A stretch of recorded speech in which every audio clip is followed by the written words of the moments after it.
Hi, I am Chris Holmlund, and I'm coming to you from these COVID times from Knoxville, Tennessee.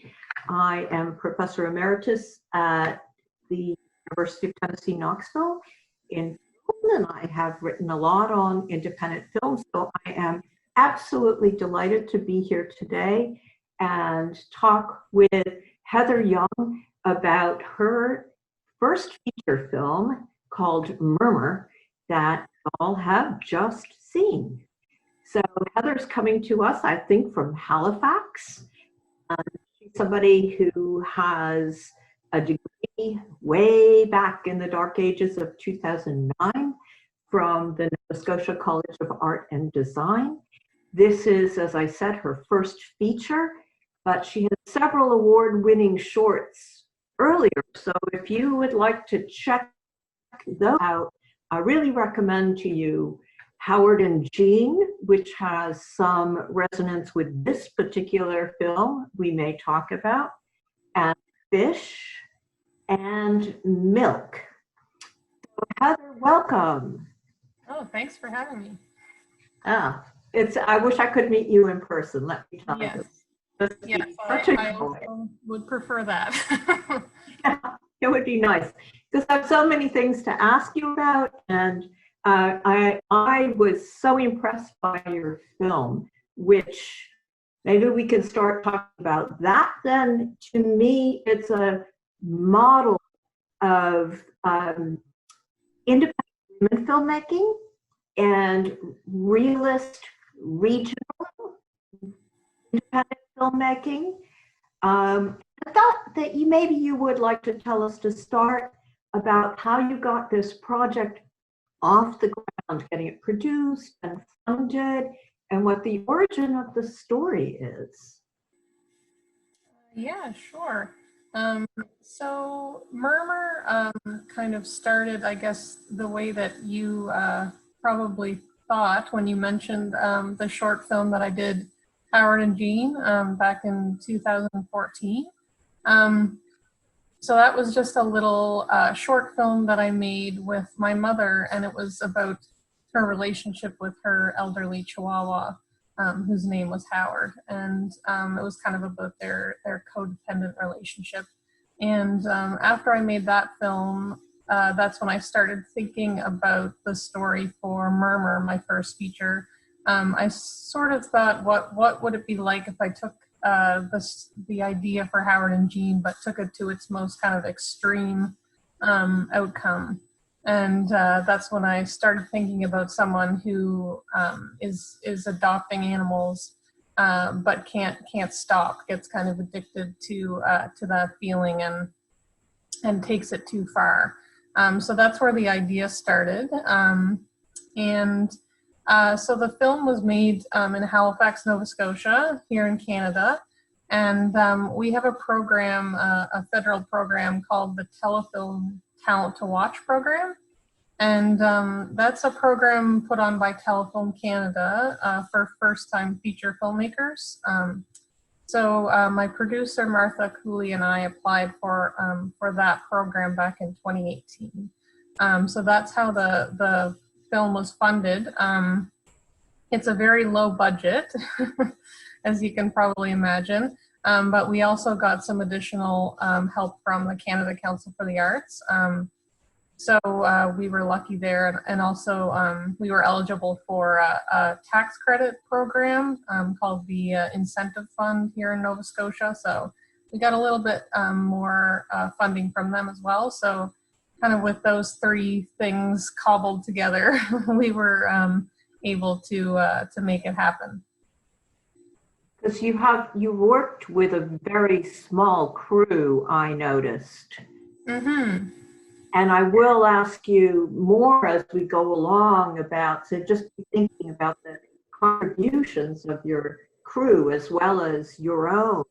So you directed it, you wrote it, and this is your first feature film. I am, as I said, very impressed by what you managed to do as a low budget film here.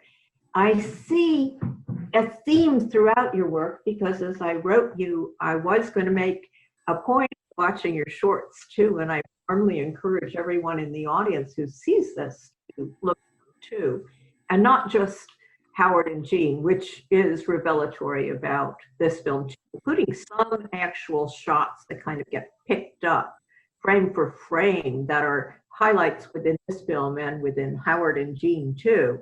Tell us about your choice of locations, maybe. Sure. This Yeah, so, sorry, what was that last part? You mentioned Halifax, so I know it's somewhere in Halifax. But Yeah, so we had several kind of challenging and interesting locations that we needed for Murmur. So actually most of the film was shot just across the water from Halifax in Dartmouth, Nova Scotia, which is where I live. And the most challenging, I think, location that we had was finding an animal shelter that would allow us to film, inside while they were working. So we actually shot at a place called Homeward Bound City Pound, which is in Dartmouth, Nova Scotia. And they were just really generous and really amazing to work with. So we actually were able to shoot in that location while they were open to the public and while they were taking in animals and adopting animals out. And we were also able to film a lot of the animals that they had up for adoption at the shelter. So that worked really well for us in terms of kind of incorporating some documentary elements into the film. Shooting in locations that are kind of unpredictable and have a kind of living setting is something that I like to incorporate into my work. So we were lucky that we were able to do that with the animal shelter. And yeah, most of the other locations were just local businesses in Dartmouth.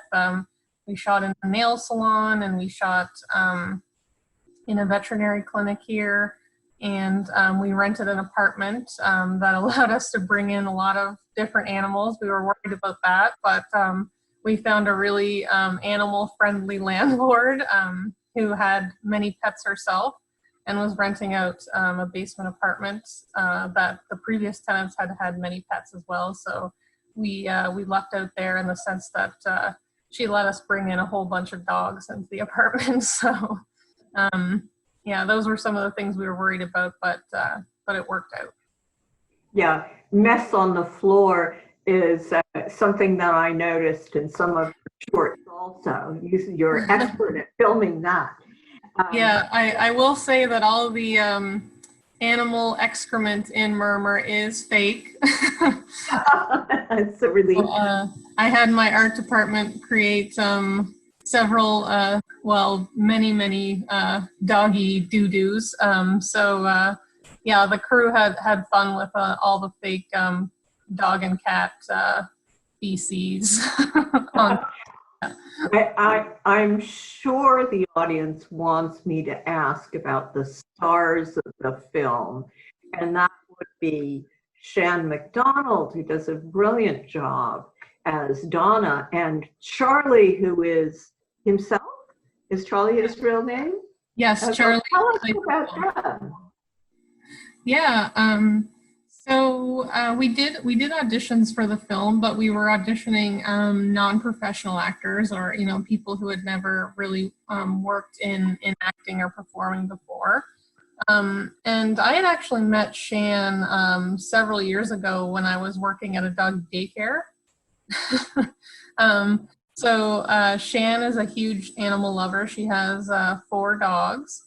And so I met her when she was bringing her dogs into the doggy daycare where I used to work. And we got to know each other that way. And then years later, when we were auditioning for Murmur, I was thinking I knew I needed someone who had a real genuine connection to animals and that was a big part of their life. So I started thinking about people that I had met, at the doggy daycare who were clearly dog people. And Shan came to mind, so I reached out to her.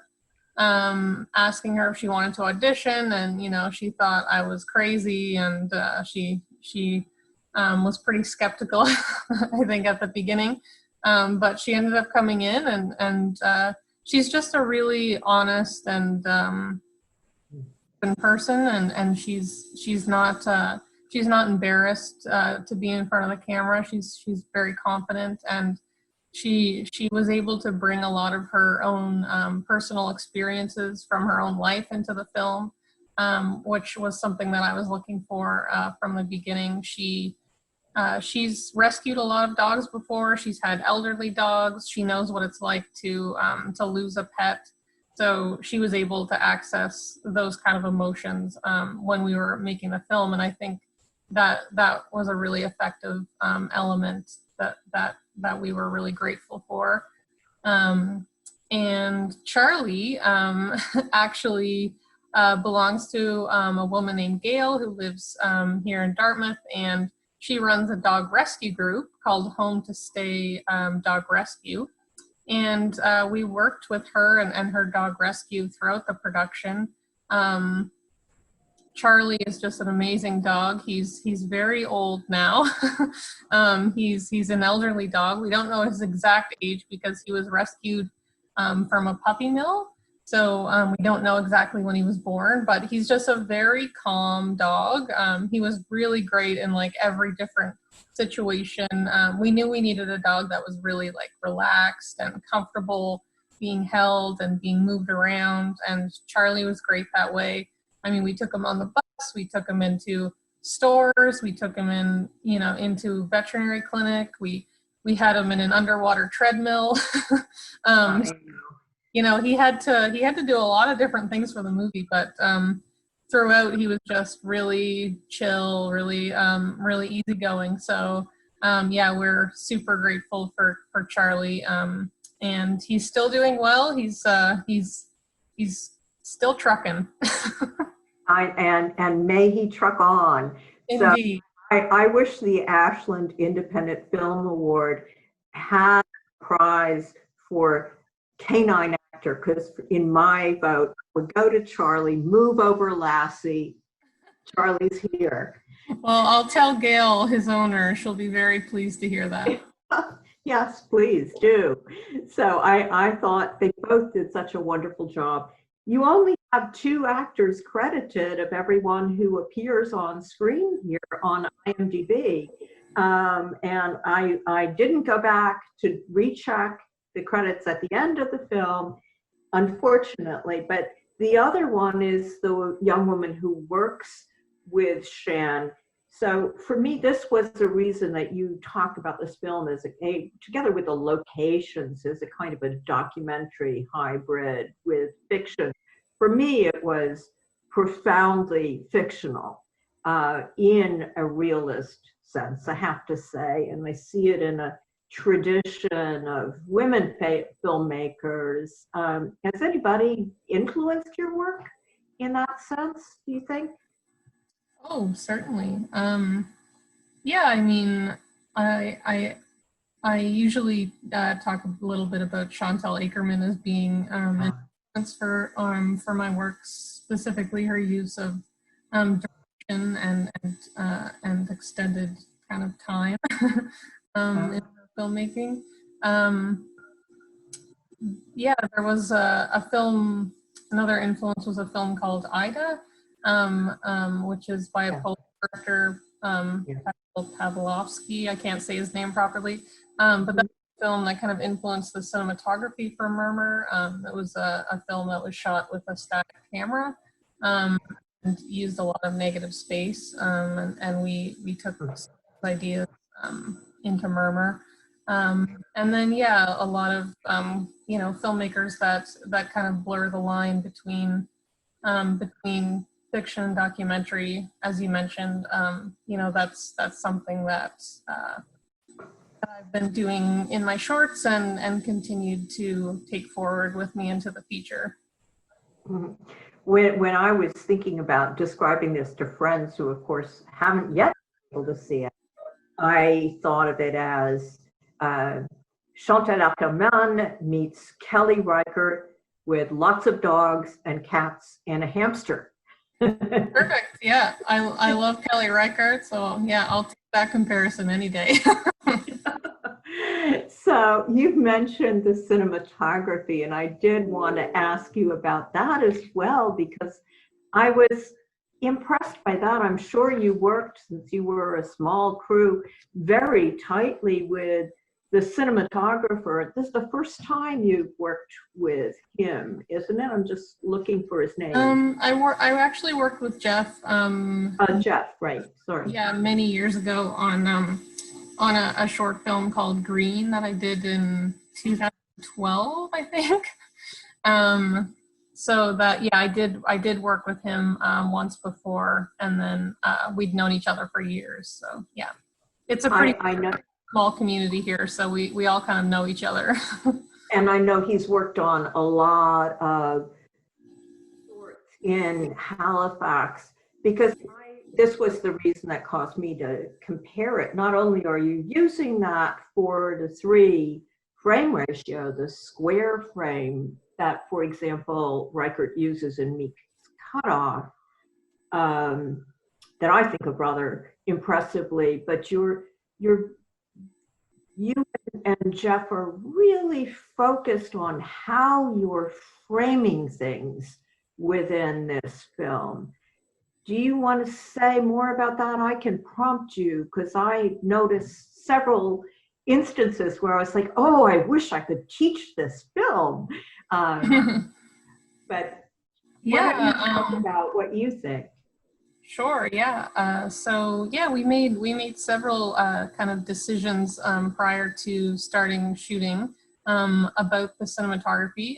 So Jeff and I, we decided, well, first on the 4:3 aspect ratio. I was kind of doing some research, and Jeff was asking me, what aspect ratios I was thinking of, and at first I had really just thought we would kind of go with the regular 16:9, the usual kind of wider aspect ratio. But I happened to mention to Jeff, I've always kind of been drawn to the 4:3 aspect ratio, but I thought, maybe it would be a bit too complicated. And he just really encouraged me at that point. He's like, no, I think that's really interesting. It's a really great idea. Like, let's think about that.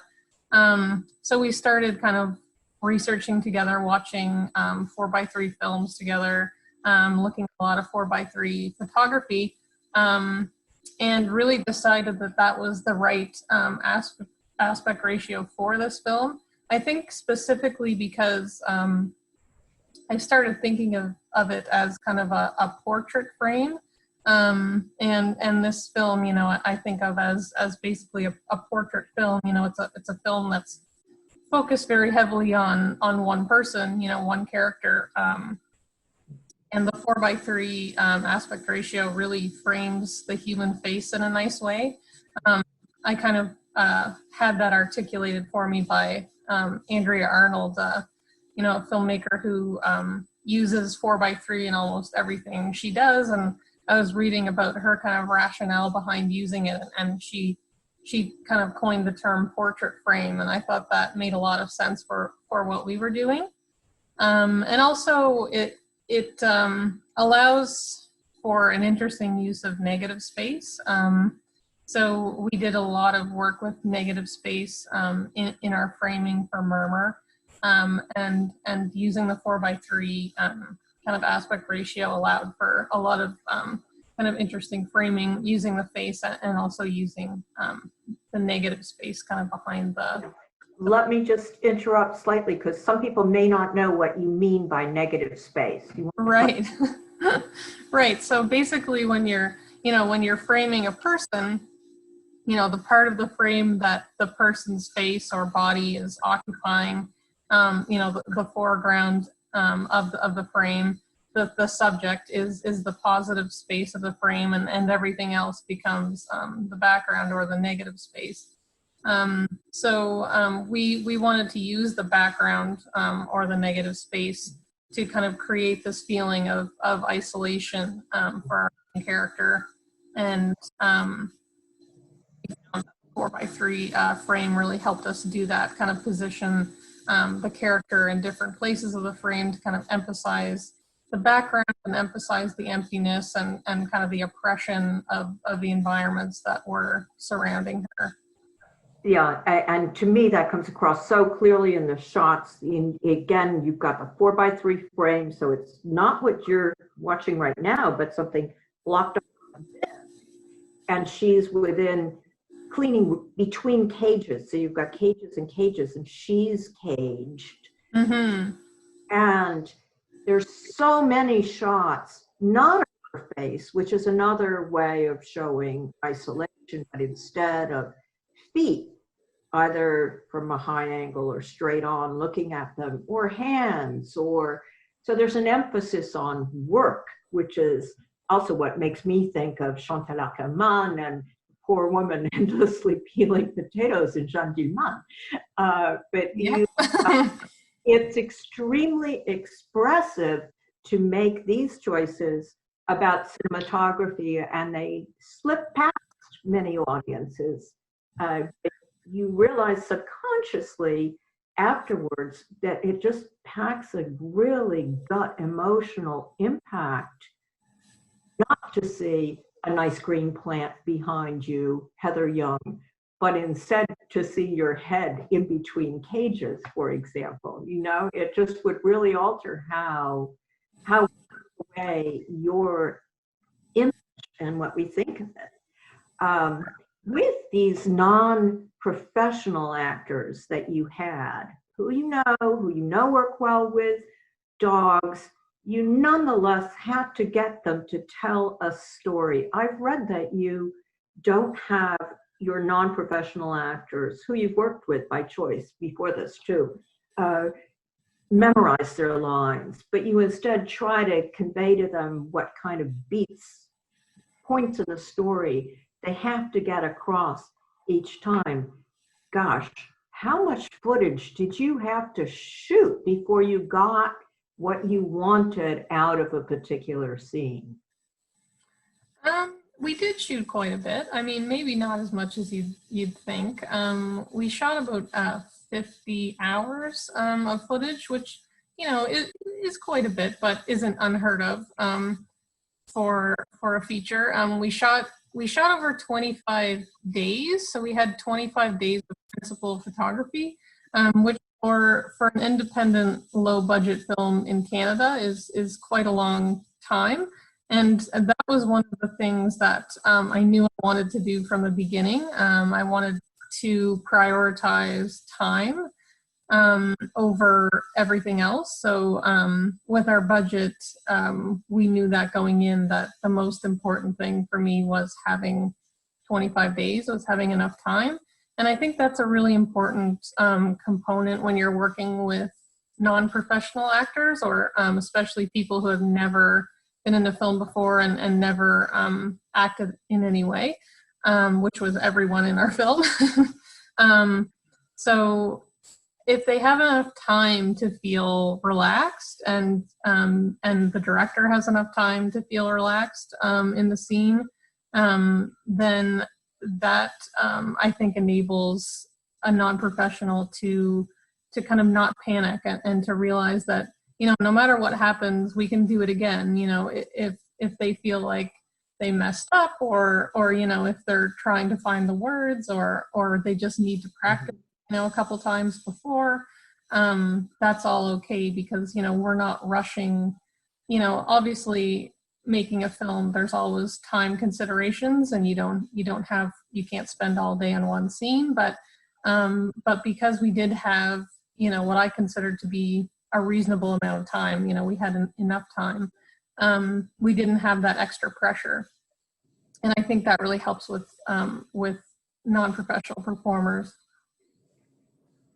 And we know there was more fake doggy poop if there needed to be deployed. Yes. In a given scene also. They did. Please give my congratulations to the crew and the cast, because it is a profoundly affecting film, I think. And it does call attention to, I'll say, the plight of older women living alone within society, And you mentioned to start with the idea of addiction, that she replaces one presumed addiction, alcohol, with another, love for animals, and then has that yanked away from her because she has too many animals.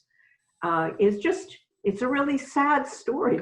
It's one that I would love to teach. You must have gone crazy with the editing. I will say, because you also are the editor of it, so the 50 hours may not be that much. I do want to tell people 50 hours is quite a lot for one person to handle.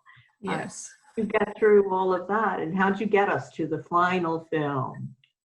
Yeah, the edit was a challenge. I did edit the film myself, and I had only ever edited my own short films before that. So I felt honestly quite overwhelmed at the beginning, faced with the 50 hours of footage, and, we got it down eventually to, an hour and 25 minutes, which is, I guess, kind of hard to believe looking back, but I did find it very challenging. It just felt like too much for one person to take on at the beginning. Just kind of like watching everything, pulling out what you think is usable, and just really feeling like, I was never going to get to the end of the kind of assembly. But eventually, when I did end up kind of having an assembly, which for me was just every single scene that we shot in the order of the script, just very roughly cut and placed on the timeline in order. So that was around 3 hours long. So the assembly was very long, if we had have included every scene that we shot. But once I got to that stage, I found everything moved a lot faster and was a lot easier for me. So basically the first day that I reached the assembly and started cutting the assembly, I cut an hour off. So, things really picked up the pace at that point, and I felt like there was a light at the end of the tunnel that I could actually see that this could be a movie. Yeah, and I will say, for me, it also works that you don't follow traditional Hollywood editing. You jump from her feet to her hands to her torso to the dog on the floor, so that there isn't a steady logic that we're following space either. And it emphasizes fragmentation and alienation too. So just want to tell you, I could go on talking, but I am noticing the time. I want to congratulate you. I know that you have been screening this film around Canada. So I want to tell the audience too that you screened it at TIFF, the Toronto Independent Film Festival, one of the ultimate top film festivals in the world, and you won the FIPRESI, the Fédération Internationale de la Presse Cinematographique award there, which is a really prestigious award. So congratulations, Heather, and congratulations also on winning at Slamdance in the US for Best Narrative Feature. And because this is a maker I really like also. You had none other than Lynn Sachs touting your film at Slamdance. Woman, congratulations. Thank you for making such a great film about women. I am very, very pleased to have seen it, and I hope everyone has enjoyed this. I'll be in touch. I want to follow your career. All right. Well, thanks so much. Thanks for having me. Yeah, thanks. Have a good evening, everyone, or day.